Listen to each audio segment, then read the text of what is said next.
module, chaque bloc académique où il faut... Même s'il a les compétences techniques, même s'il a... Ceux d'entre vous qui pourraient nous voir très bien. Ça veut dire qu'on regardait à travers une crise ce qui peut se produire. Je tiens d'abord à remercier tous les partenaires de l'étude FCOVA pour leur engagement et leur implication et ce beau dynamisme qu'ils ont exprimé solennellement devant la présence, l'honorable assistance. Alors, je tiens juste à préciser que l'étude FCOVA ne se limite pas à une étude quantitative qui concerne uniquement l'étudiant et l'enseignant. Je l'ai dit tout à l'heure dans la deuxième présentation, qu'elle sera complétée par une étude qualitative qui a pour objectif de recueillir les perceptions du marché de travail national en termes de compétences et de valeurs, et aussi les compétences qu'ils considèrent justement requises pour le marché de travail du futur. Donc bien entendu, l'étude FCOVA, elle porte la voix de l'étudiant et de l'enseignant, mais aussi, et bien entendu, la voix du marché du travail, des entreprises. Justement, lors de notre réunion avec la CGM, nous avons discuté ce point et justement, comme ça a été dit par Madame la directrice, ils nous ont proposé de nous accompagner et d'organiser des workshops pour nous. Alors pourquoi justement on a opté pour une étude qualitative pour recueillir la perception et des acteurs du marché de l'emploi? Parce que comme vous le savez, un questionnaire est toujours pointé du doigt de par la déperdition d'informations. D'accord? Et nous voulons en fait profiter de cette information et de l'interactivité qu'on aura droit au niveau des focus group et des entretiens également. Donc je réitère encore une fois, la voix des entreprises, elle est présente. On ne peut pas faire une étude qui est portée sur l'emploi du futur, sur les compétences, en esquivant, en occultant cet acteur qui est très très important. Voilà.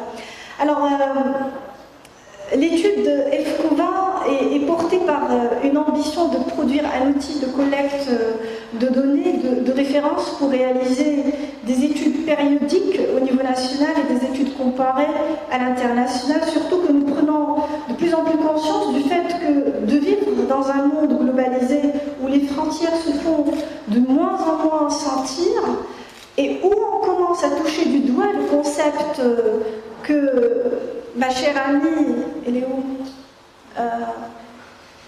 Madame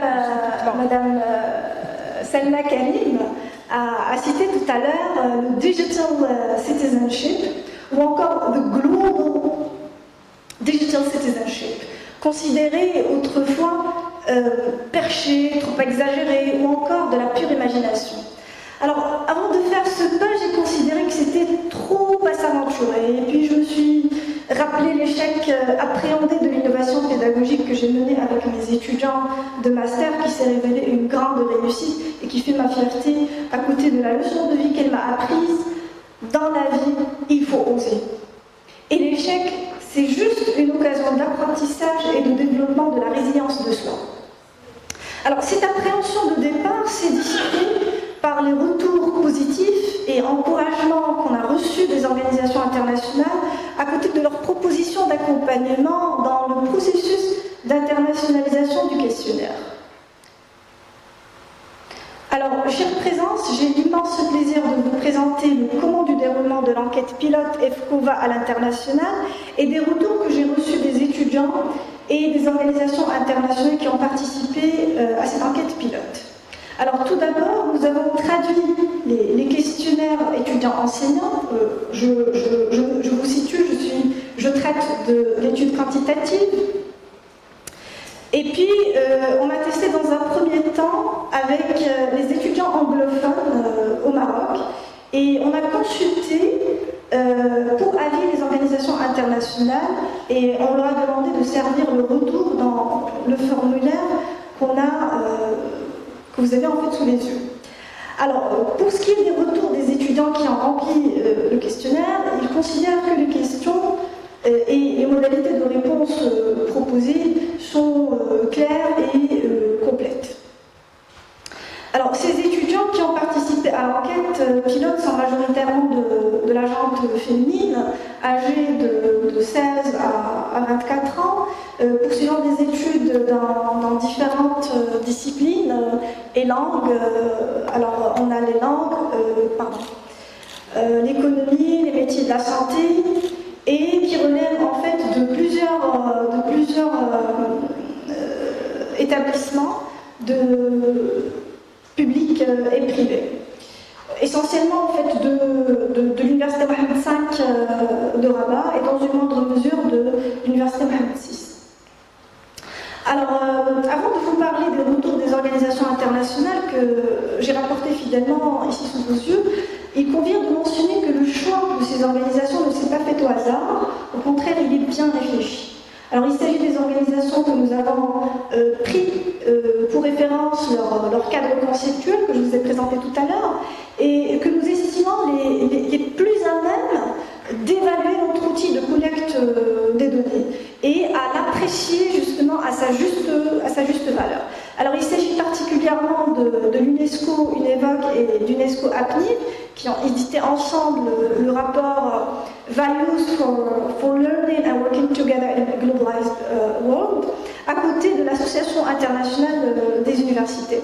Alors, l'IAE considère que le questionnaire est complet et touche à des sujets pertinents, comme vous le voyez, et le trouve peut-être long. L'UNESCO UNEVOC trouve que l'enquête porte sur un sujet très intéressant et nous recommande de le tester dans le cadre d'une enquête pilote pour avoir la réaction des enquêtés, chose que nous avons faite.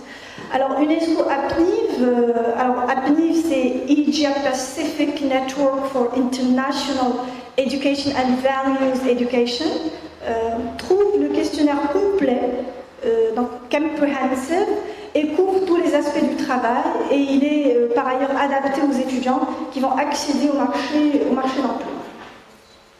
Alors, ces organisations trouvent que le questionnaire est complet et n'a pas besoin d'aucun ajout. Par ailleurs, ces organisations trouvent que les questions sont claires et certains d'entre eux ont attiré notre attention sur certaines coquilles qui se sont glissées dans le texte, que nous avons bien entendu corriger. Par ailleurs, l'UNESCO APNIV nous a proposé d'utiliser notre instrument de collecte de données pour réaliser une enquête auprès de ces établissements partenaires. Et cela, c'est une attestation de l'UNESCO APNIV de la qualité de l'instrument de collecte de données de FCOVA. Alors, suite à cette proposition, on a été contacté par la présidente de l'UNESCO APNIV, Madame Kizambing, qui nous a même proposé de partager l'affiche et le programme de l'événement FCOVA auprès de ses collègues et experts académiciens. Nous avons eu également un échange de mails avec Madame Martini de l'UNESCO UNEVOC, qui nous a proposé de nous accompagner dans le processus d'internationalisation du questionnaire et a mis à notre disposition des outils de l'UNESCO et des contacts avec des experts au niveau international. Voilà, je vous remercie pour votre aimable attention. Merci.